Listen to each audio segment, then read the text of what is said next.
Boa noite, pessoal. Tudo jóia? Hoje nós vamos continuar, então, os nossos estudos sobre o livro do discipulado. Quem chuta em que lição que nós estamos? Quem se arrisca? Quem arrisca não petisca, né? Qual lição que é? Número? Eu ouvi um 9? Sim, é a 9ª lição. O discipulado tem 11 lições e nós estamos na nona. Isso significa que o livrinho está acabando e que o ano também está acabando, né? Por falar em livrinho, esse é o livrinho do discipulado. A gente comentou algumas vezes no início dessa série de estudos sobre o livro do discipulado, mas para quem ainda talvez não tenha entendido, todas as lições que nós temos estudado uma vez por mês estão nesse livrinho aqui. Se vocês abrirem ele lá nos finalmente, vocês vão achar essa última lição, que é lá no finalzinho do livro, que é Enfrentando as Fortalezas, que é a 9ª lição. Então é muito importante estudar o livro, trabalhar com ele. Inclusive ele é o que está lá na nossa linha de maturidade, o segundo passo, o livrinho do discipulado. E claro que no livrinho do discipulado, quando for estudar ele, nós não vamos ficar talvez 1 hora e pouco, como a gente passa aqui nos domingos. Porque aqui eu tenho procurado pegar essas lições que são essenciais na vida do cristão e de alguma forma trazer ela mais para a nossa realidade, para nós que já estamos nessa caminhada há algum tempo. A maioria de nós eu acredito que não é recém-convertido. A maioria de nós eu acho que já fez esse livrinho do discipulado.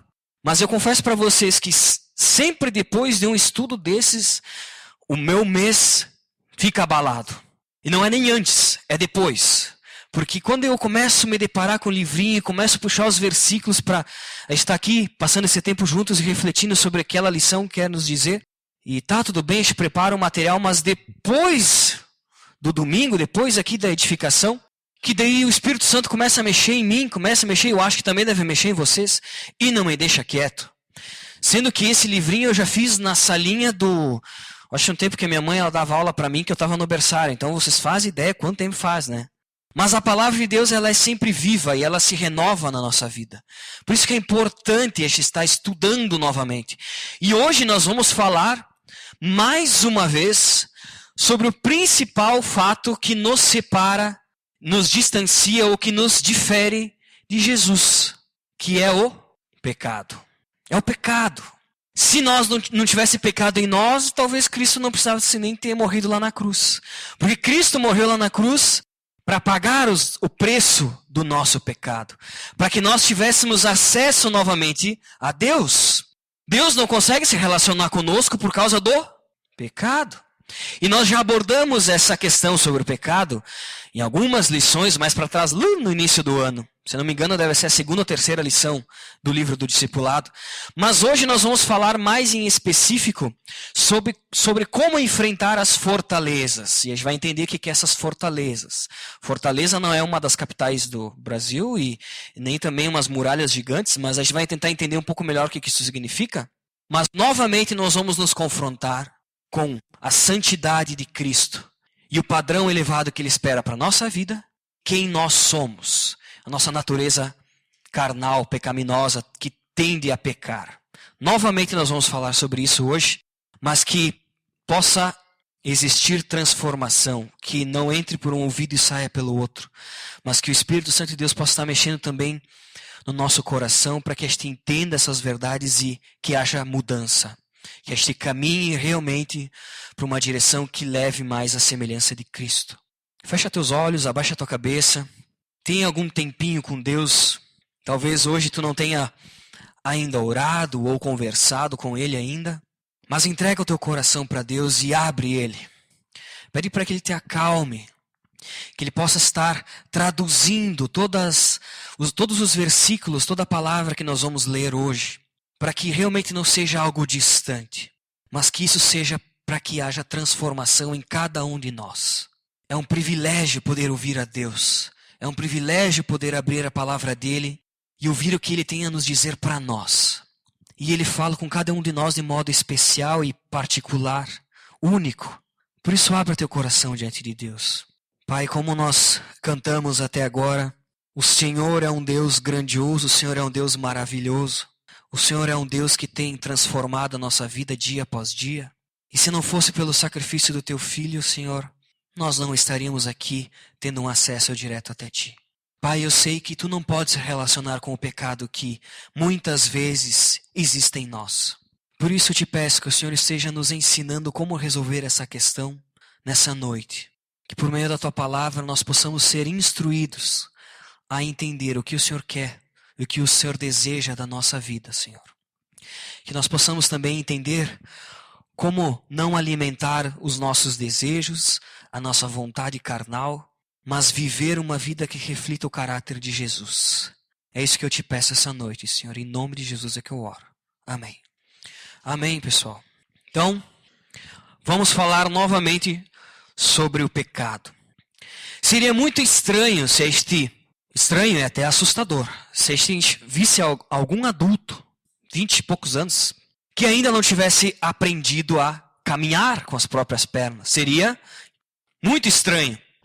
Seria muito estranho se a gente visse um cidadão entrando por ali agachado, engatinhando, melhor dizendo, desde que ele não tenha algum problema físico, né?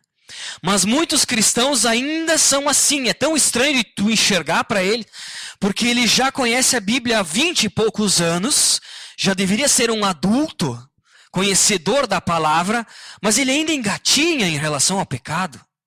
Ele ainda cai nos mesmos pecados. E mais do que isso, ele ainda encontra desculpas para justificar aquilo que ele faz. É muito estranho se a gente visse um adulto engatinhando. Assim como é estranho ver um cristão que deveria ser maduro, ainda caindo nos mesmos pecados. Eu quero dizer que, sim, o cristão ele vai pecar. Nós somos pecadores. E a nossa luta contra o pecado só vai se encerrar no dia da nossa morte. Porque daí nós vamos receber um corpo glorificado e a santificação em nós será completa. Seremos como Cristo. Até lá, dia após dia, a cada amanhecer, nós vamos lutar contra o pecado. Mas o cristão não pode ser reconhecido pelos pecados que pratica. O cristão não pode pecar só porque ele vai pecar. Entende o que eu quero dizer? Nós devemos confrontar o pecado. Mas o que a gente vê hoje são cristãos conformados com o pecado. Mas não é isso que a Bíblia nos diz. Em 1 João, capítulo 3, versículo 6, nos responde a pergunta: o cristão ele pode viver no pecado? Não é se o cristão pode pecar. O cristão ele pode viver no pecado? A gente já deve saber a resposta, né? Mas vamos ler o que a palavra diz. 1 João, capítulo 3, versículo 6, diz assim: todo aquele que nele permanece não está no pecado. Todo aquele que está no pecado não viu nem o conheceu. E ele está apontando para Cristo, né? Todo aquele que permanece em Cristo não está no pecado. Todo aquele que está no pecado não conheceu Jesus. Não conheceu Cristo. 1 João, versículo 13, o versículo 9, mais para frente, continua dizendo assim: todo aquele que é nascido de Deus não pratica o pecado, porque a semente de Deus permanece nele. Ele não pode estar no pecado, porque é nascido de Deus. Ou seja, nós sabemos que iremos pecar. Vai ter algum dia que a gente vai pecar. Provavelmente todo dia vai acontecer alguma coisa, algum deslize, a gente vai acabar pecando. Mas o cristão não pode viver no pecado e não pode cultivar até mesmo um pecado em específico. Viver naquele pecado e não mudar a sua trajetória de vida, não se arrepender, não entregar aquela circunstância para Deus. Viver no mesmo pecado é viver no pecado. Pecar faz parte, acontece, infelizmente, é a nossa luta. Isso vai acontecer. Mas não é justificativa alguma para que o cristão possa ou queira viver no pecado. O que a gente vê muito hoje, então, é que alguns cristãos, pessoas que acham e entendem que estão próximas a Cristo, que conhecem a Cristo, ou que, como a palavra diz, estão em Cristo, têm alguns pecados de estimação. Muitos de nós devem ter um cachorrinho, um gatinho, algum bichinho em casa. A gente cuida, alimenta, compra umas ração. Muitas vezes dá mais dinheiro pro bicho do que pros de casa, né? Trata e leva em pet shops, né? O cachorro tá todo embelezado e o dono tá ali, né? Sempre com a mesma roupa, coitado. Tô brincando. Mas, da mesma forma que alguns cuidam do seu pet, do seu animalzinho de estimação e ninguém me toca, ninguém fala mal. Esses dias na frente de casa, deixa eu abrir um parênteses, eu estava saindo levar o lixo para fora e daí passou uma senhora mais de idade e uma outra mulher não tão de idade com um cachorrinho mais pequenininho assim, daqueles acho que dá para botar em bolso e caminhando na calçada, e daí passou uma outra mulher, né, passou por lá e olhou assim e achou estranho aquele cachorro, acho que achou feio, sei lá, né, um negocinho daquele, olhou, mas que é isso? Pra quê? A mulher virou de um jeito e disse, que falta de educação, mexeu com o meu bichinho, mexeu comigo mesmo, não é verdade? Mexeu com o meu cachorro, mexeu comigo mesmo. Mexeu com o meu pecado, não. Não diz, Michel, que eu tenho que mudar isso aqui, que eu não vou mudar. Isso é um pecado de estimação.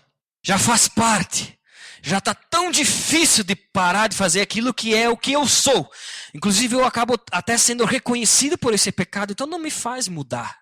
Não pede para mim mudar. Pecado de estimação. Vamos lá, Tito, capítulo 1, versículo 15. O que nos diz? Tito 1,15. Começa a fazer um paralelo entre os puros e os impuros. Ele diz assim, Tito 1,15. Para os puros, todas as coisas são puras. Mas para os impuros e descrentes, nada é puro. De fato, tanto a mente como a consciência deles estão corrompidas. Provavelmente, aquele pecado que fica em nós, de estimação, a gente já nem enxerga mais como pecado. A gente nem vê mais ele como um problema. Porque a nossa mente deve estar corrompida, a nossa consciência está corrompida. E isso diz que é os descrentes. Mas tem muito cristão que se engana a si mesmo, que acha que não peca, que cria justificativas até mesmo para continuar praticando o pecado de estimação. Sabe como é que a gente reconhece quando nós estamos criando, alimentando um pecado de estimação? E quando digo pecado de estimação, é a bendita fortaleza, né, que a gente falou antes. É aquilo que é difícil de derrubar. É aquele negócio grande na nossa vida que ao redor ali a gente protege, fica ali e não consegue lidar com aquilo, não consegue mudar aquilo. Tem dificuldade. Fortaleza, ou para nossos dias atuais, talvez a pecado de estimação, né? Mas a gente pode ter uma consciência ou começar a tentar entender se estamos criando algum pecado de estimação quando, primeiro ponto, não há mais convicção do pecado. Ou seja, quando a gente acha que aquilo ali não é pecado mais. Eu bebo até me entortar. Mas todo mundo, né? Puxa vida, hoje quem que não bebe, né? Não tenho mais consciência do pecado. Eu sonego imposto. Mas o mercado é assim, a crise está de um jeito que está louco. Se não for assim, tu vai fazer o quê? Toda vez que a gente começa então a ser conivente com o pecado, é o primeiro sinal de que nós estamos criando um pecado de estimação. Segundo é falta de serenidade nas coisas espirituais. Então eu já não vejo mais aquilo como algo que desagrada a Deus. E daí a glória de Deus já não é mais uma preocupação para mim, porque eu já não enxergo aquilo mais como um pecado. Eu já não vejo isso não vejo mais como esse pecado me afeta espiritualmente. Então eu não estou nem aí o que Deus pensa ou não pensa sobre isso. Depois a gente para de ler a Bíblia. Porque daí a gente já está tão acostumado com a nossa rotina carnal que a gente pouco pega a Bíblia na mão e aí vai a destruição total da santidade. Ou seja, nós, ao invés de sermos mais parecidos com Cristo, a gente fica parecendo mais com nós mesmos. Tipo isso, né? Esses são os fatos, ou como a gente pode tentar entender se nós estamos criando ou não um pecado de estimação. Tem algo na tua vida que tu já não vê mais como um pecado? Daqui a pouco tu vai dizer, não tem nada mesmo. Já está ali, né? Falta a serenidade das coisas espirituais para entender aquilo que agrada ou não a Deus. Você procura glorificar a Deus em tudo o que faz? E se tem algo que não agrada a Deus, tu evita fazer? Tu tem lido a Bíblia, então confrontado a tua vida com o que a palavra de Deus diz? Ou ser semelhante a Cristo tem passado da porta e não tem chegado?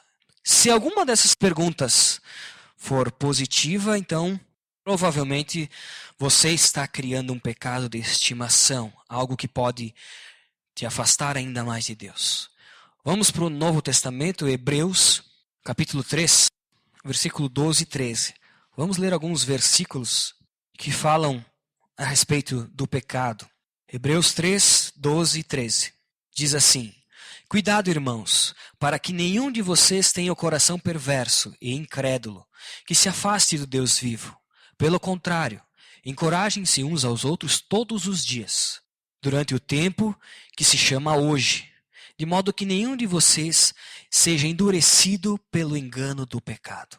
Vamos para 1 Pedro, capítulo 2, versículo 11. 1 Pedro, capítulo 2, versículo 11, nos diz que: amados, insisto em que, como estrangeiros e peregrinos no mundo, vocês se abstenham dos desejos carnais que guerreiam contra a alma. E o último versículo que eu gostaria de ler por agora, Romanos 6, 23. E esse é daqueles de deixar na cabeceira da cama. Romanos 6, 23. Pois o salário do pecado é a morte, mas o dom gratuito de Deus é a vida eterna em Cristo Jesus, nosso Salvador. Ou seja, o cristão jamais pode pensar em alimentar um pecado e criá-lo como se fosse de estimação. Pelo contrário, o cristão ele deve abandonar tudo aquilo que não agrada a Deus, porque o salário do pecado é a morte, a consequência do nosso pecado é a morte, é o distanciamento de Deus. Tem uma frase que está escrita em muita camiseta gospel por aí, dizendo que Deus odeia o pecado, mas ama o pecador. Eu já ouvi essa frase muitas vezes e até achei bonito, porque, puxa vida, Deus realmente Deus é amor. Mas se a gente for comparar isso com a palavra de Deus, eu acredito que é um pouquinho diferente. Deus com certeza nos ama. Deus com certeza é amor. Deus com certeza não quer que ninguém se perca. Isso é uma coisa. Mas Deus não pode conviver com o pecado. E aqui a gente começa a entrar num dos aspectos, num dos atributos, uma das características de Jesus, que nós aprendemos lá no Abismo Ligado. Deus ele é amor, Deus ele é santo, mas Deus também é justo. Muitas vezes a gente quer só o Deus amor para nós.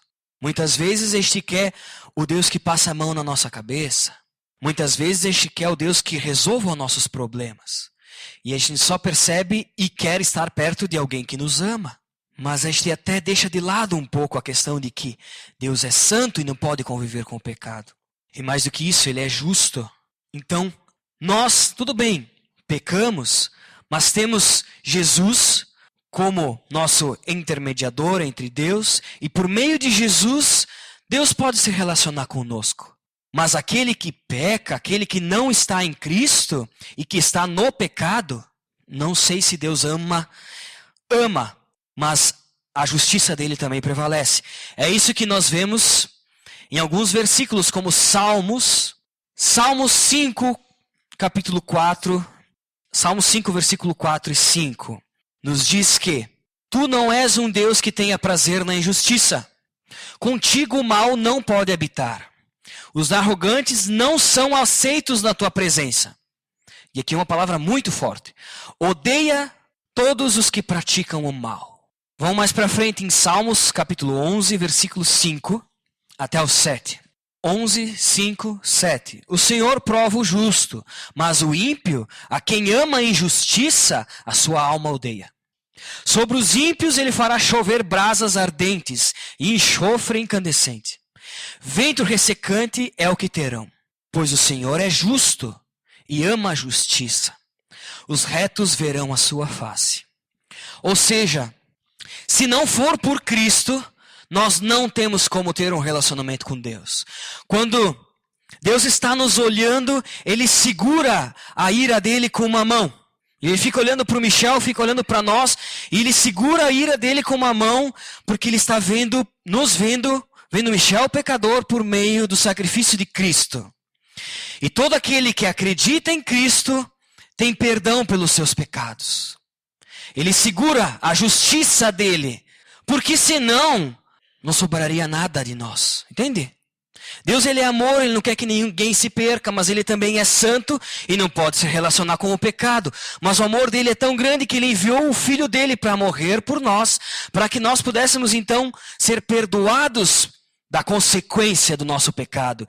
E qual é a maior consequência do nosso pecado? a morte. E a morte ela vem pelo quê? Pela ira de Deus.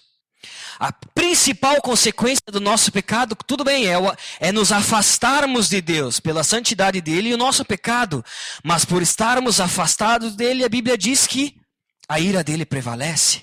O inferno existe para aqueles que não aceitam Cristo como mediador, que não acreditam que o sacrifício de Cristo lá na cruz serve para trazer perdão pelos pecados.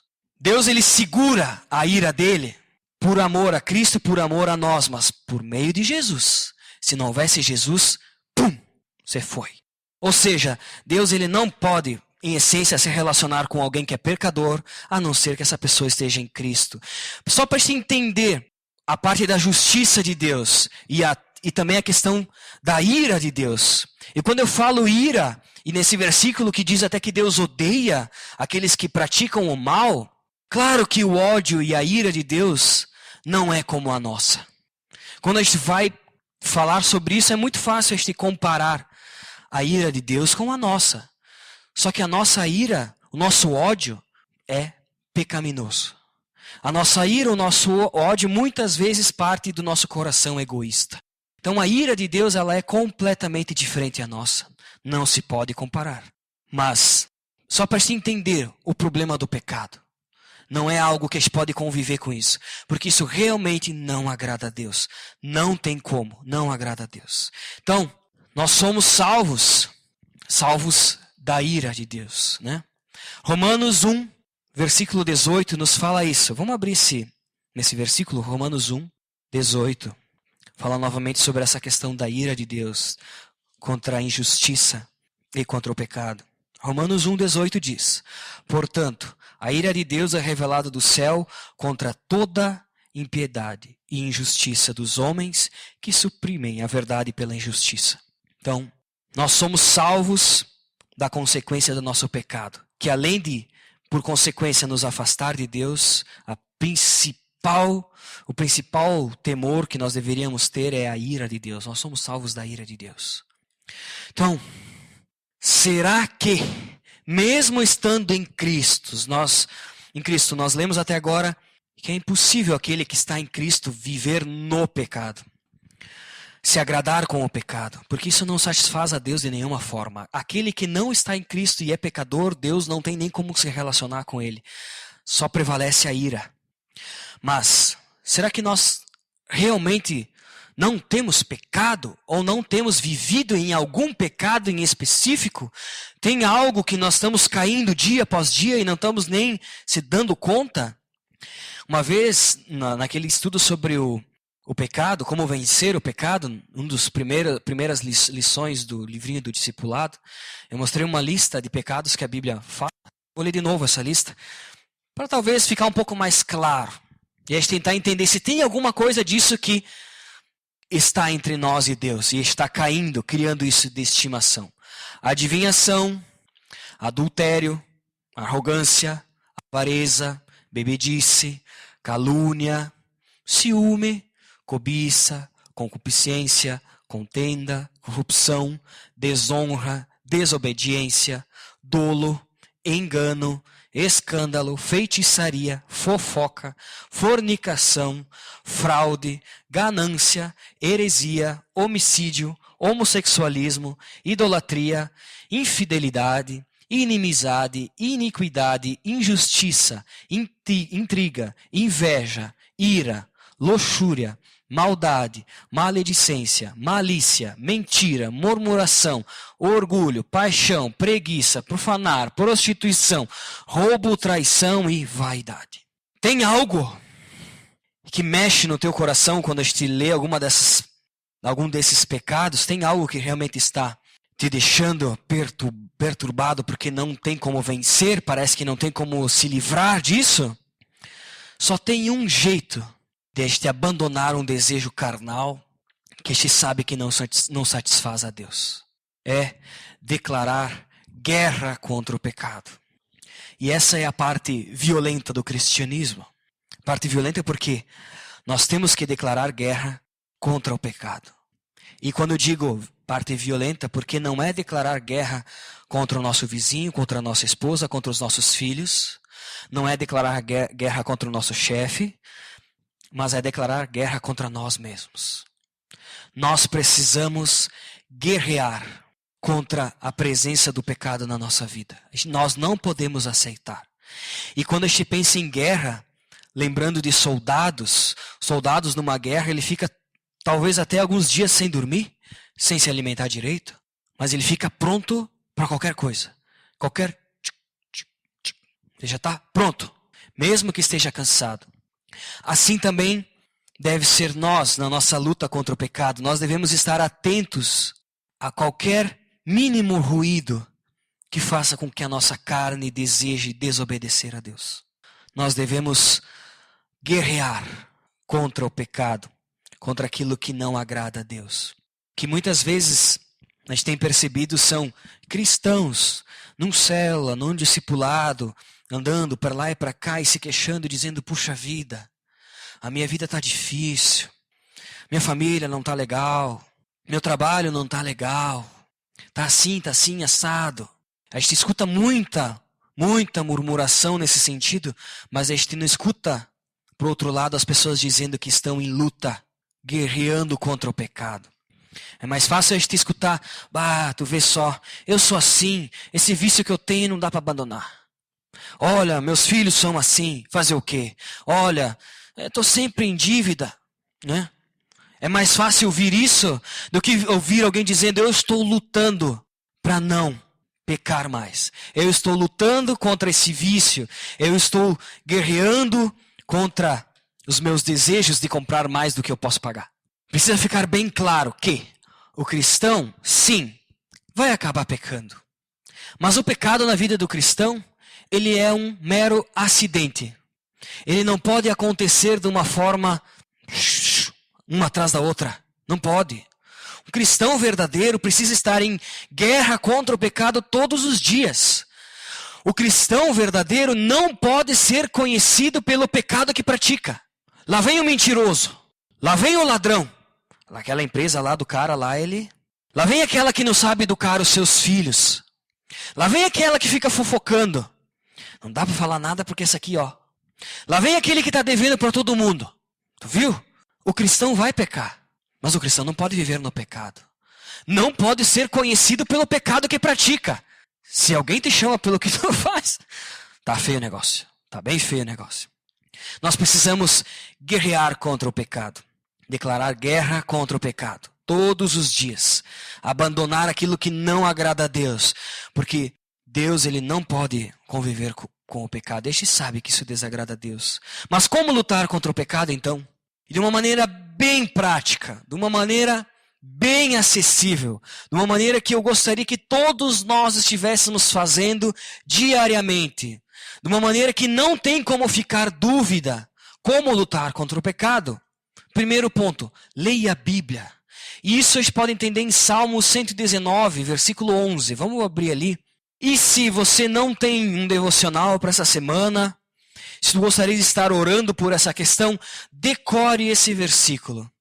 Escreva ele, deixa na tua carteira, deixa na geladeira, deixa no lado da cama. Salmo 119, 11.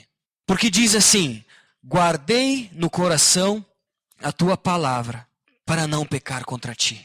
Sempre que este estiver querendo desobedecer a Deus, lembra desse versículo. Ou se a tua área, por exemplo, é imoralidade. Tu tem visto pornografia na internet, tu tem olhado para a mulherada em volta e a mulher, os homens em volta, tem tido dificuldade com essa questão. Estuda o que a Bíblia tem a dizer sobre isso, sobre a santidade, como Deus condena a imoralidade. Decore esse versículo e toda vez que tu tiver o desejo de fazer alguma coisa, que venha à mente esse versículo, sabe? Se o teu problema daqui a pouco é a ira, é a raiva, procure o que a Bíblia tem a dizer sobre esse assunto. Memorize o versículo e guarde ele no teu coração. E toda vez que aquele desejo por pecar vier, fala. Diz, Deus me ajuda. Que esse versículo seja verdade na minha vida. Primeiro ponto, leia a Bíblia. Estude a Bíblia. Se você não estiver estudando a Bíblia, é muito fácil saber que talvez esteja criando um pecado de estimação. O segundo ponto, então, é ore. Ore pedindo forças para que Deus ajude a superar esse pecado. Talvez seja um vício muito difícil. Talvez seja a mentira, talvez seja a fofoca, talvez seja algo que tu tenha herdado até pelos familiares, por aquilo, ou meio onde que você estava. Então é difícil de viver sem aquilo. Ore pedindo forças a Deus. Em 1 João 1,9, vamos abrir ali, 1 João 1,9, esse é um outro versículo também que devia estar no nosso coração, memorizado, que diz que se confessarmos os nossos pecados, Ele é fiel e justo para perdoar os nossos pecados e nos purificar de toda injustiça. Confesse, ore confessando a Deus, reconheça e se arrependa. Peça ajuda para que Deus ajude então a não cair mais nessa situação. Confesse os seus pecados, porque Deus ele é fiel e justo para perdoar, né? E para nos purificar. Um outro item muito importante é preencha o seu dia, ou preencha a sua vida com coisas, afazeres que realmente agradam a Deus. Se tem algo que te faz pecar, fuja daquilo. E daí tu pode estudar até a história de José, que teve que fugir nu contra o pecado para não adulterar, né? Procure essa história na Bíblia. Fuja do pecado, preencha o teu dia ou aquele momento que tu sempre cai com alguma coisa que agrade a Deus. Se naquele lugar da rua, da cidade te faz pecar, não passa mais. Passa do outro lado da rua. Se aquela pessoa te faz ter pensamentos ruins, que te faz pecar, tente fugir dessa circunstância. Daqui a pouco tu está na tua empresa e sempre tem aquela rodinha das pessoas que ficam falando besteira. E daí a tua cabeça em automático começa a rir das besteiras que eles estão rindo, mas tu sabe que isso não agrada a Deus e tu fica frustrado. Fuja disso. Preencha o teu dia com coisas que agradam a Deus. Simples. Leia a Bíblia, ore pedindo forças a Deus e fuja daquilo que te faz cair em pecado. E por último, confesse os seus pecados e busque auxílio. Quem faz discipulado, levanta a mão aqui, só para a gente ter uma ideia. Olha, tem pouquinha gente, viu? Uns 30%. Para isso, então, vamos ler Tiago 5, versículo 16. Tiago, capítulo 5, versículo 16. O outro versículo que está no nosso coração e que muitos de nós já conhecemos, diz, portanto, confessem os seus pecados uns aos outros e orem um pelos outros para serem curados. A oração de um justo é poderosa e eficaz.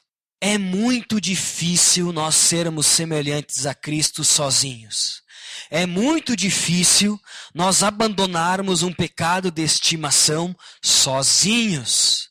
É muito difícil. Nós existimos como igreja para que um possa estar ajudando ao outro nessa caminhada de ser mais semelhante a Cristo. Célula só existe para que ali um possa estar ajudando ao outro naquilo que o outro tem dificuldade, dizendo, olha o que a Bíblia diz sobre isso. Na minha vida Deus tem feito tal coisa. E o discipulado é essencial para quem está lutando contra o pecado. Para quem não consegue parar de mentir, de roubar, de, sei lá, tantos outros pecados que eu não vou entrar em ser tão específico, para talvez não ofender ninguém. Mas em um discipulado, com um discipulador, você pode então confessar o seu pecado, buscar ajuda e orar junto, porque assim a gente vai ser curado. É isso que a palavra de Deus nos diz. Então, não é bom que ninguém fique só, que ninguém ande nessa caminhada cristã sozinho.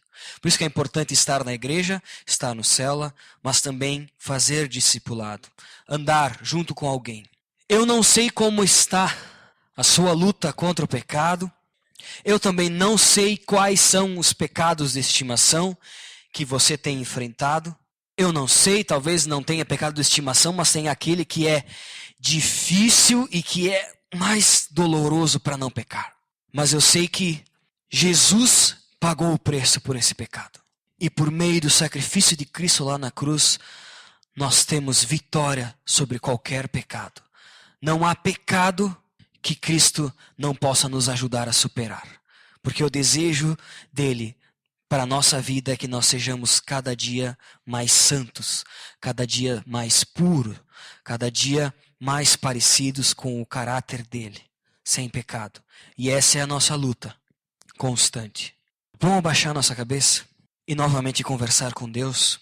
Talvez esses poucos minutos que a gente tenha conversado, tu ainda tenha ficado com dúvida ou não tenha entendido tanto assim qual seria o pecado na sua vida que está difícil de abandonar. Talvez não tenha chegado nenhum até a tua mente e tu até acredite que esteja tudo perfeito.